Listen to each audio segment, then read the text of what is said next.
Hey everyone, welcome to Comic Essay. Today we're going to be looking at Batman, issue 19, I Am Bane. This is like day 4, part 4 of this story. It's so good.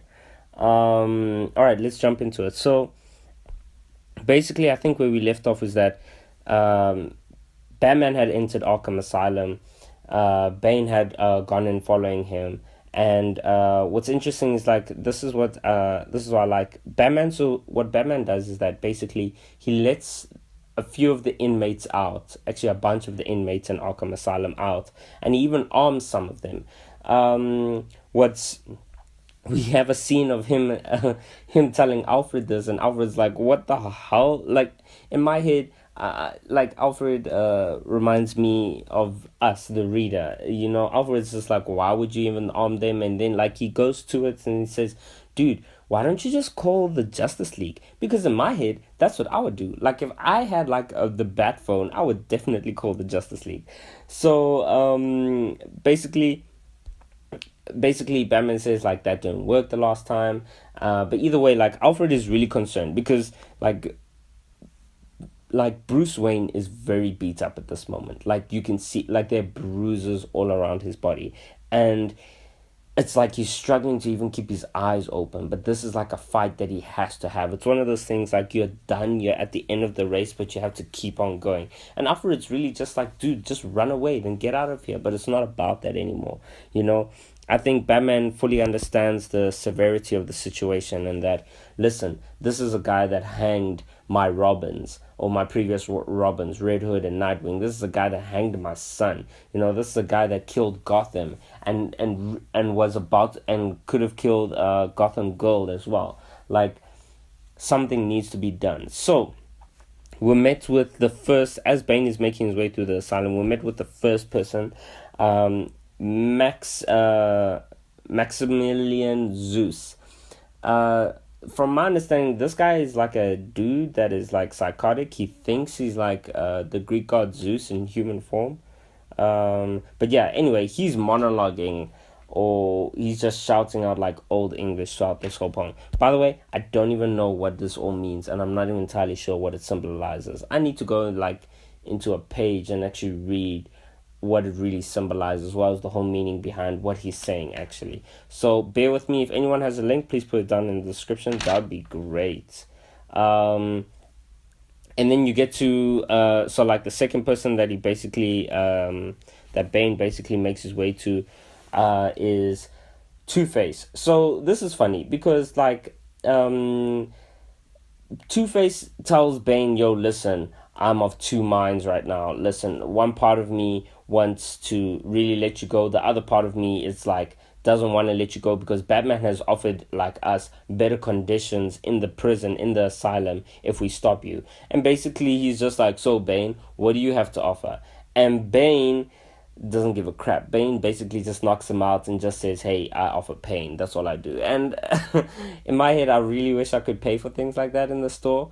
Like, you get to the end of the line of the grocery store at the till, and then you give them like your groceries and they say like, "How would you like to pay?" And then you just knock the person out and just say, "I offer pain." That's what it is. Anyway, sorry, it's just like it's ridiculous. Like Bane is so strong and like people are trying to go up against him in this whole comic, and it's really just dumb because you see Solomon Grundy come up, and I hope I get the pronunciation of this guy's name right, Amygdala. He and basically Bane makes quick work of them as well after he injects him. He allows the venom to run through his body as well. And then, Scarecrow appears as well.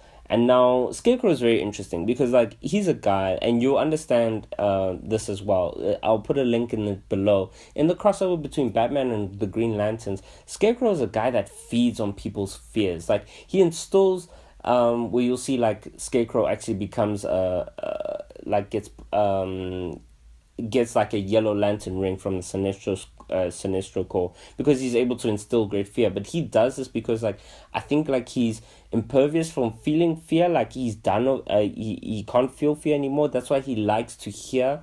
Like I think he gets a kick out of it, of hearing other people, and seeing other people in fear, basically. So he sprays some of the fear toxin into Bane as Bane makes his way through the door, and he's sort of just like, "So Bane, tell me your nightmares." Basically, Bane knocks him out and tells him, "Dude, I give nightmares. I don't."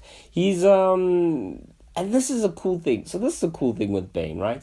It's always been Bane, and I mentioned in the previous video, Bane and Batman, the we're constantly bringing about like similarities, and it's the same thing here. Like, have you ever seen like there was a channel on YouTube I used to watch.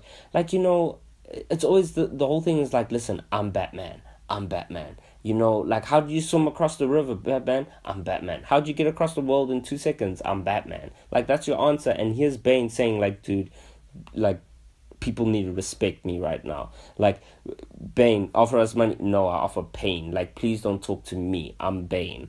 All right. So, and he goes around. He basically runs amok around the whole asylum. I mean, Mr. Freeze, he gets sacked in the face. Firefly, Hush, the Mad Hatter, all of them. Like, it's a bunch of villains, Batman villains, that he basically knocks out. And eventually he gets to the last door, which I think he understands that, listen, I think like the door is very thick to actually get through. And I love how he just looks in and then he just turns around real quickly and he goes and he grabs the Riddler, right? And he tells the Riddler, listen, dude, you have 30 seconds to open up this door, basically. And the Riddler goes ahead and he does it. And quick pause here. The Riddler is awesome. So I'm busy reading The War of Jokes and Riddles right now, and everyone, after when I cover that story in the on this channel, everyone else is gonna love the Riddler just as much. This guy is so awesome. He even makes a reference to it. So after he opens up the safe, or not the safe, this huge safe looking door for Bane, he basically just tells Bane, yo, say what's up to Batman and tell him I still remember what he did in the War of Jokes and Riddles. And when you guys realize that, oh my gosh. Anyway, we'll get to it later. And at the end of this, Bane basically makes it to Batman. Batman's suited up. He's ready to go. They're both ready to go. And I believe the next issue is like basically where it ends. Like they're gonna face off again. And I think the next issue is just gonna be it's pretty good. It's pretty good. So watch out for it. And yeah, if you like the channel, guys, please subscribe. Drop a like, drop a comment in the comment section. If there's any more information you want to give me or questions you want to ask me, and I can go look it up. And yeah, I'll catch you guys later. Cheers.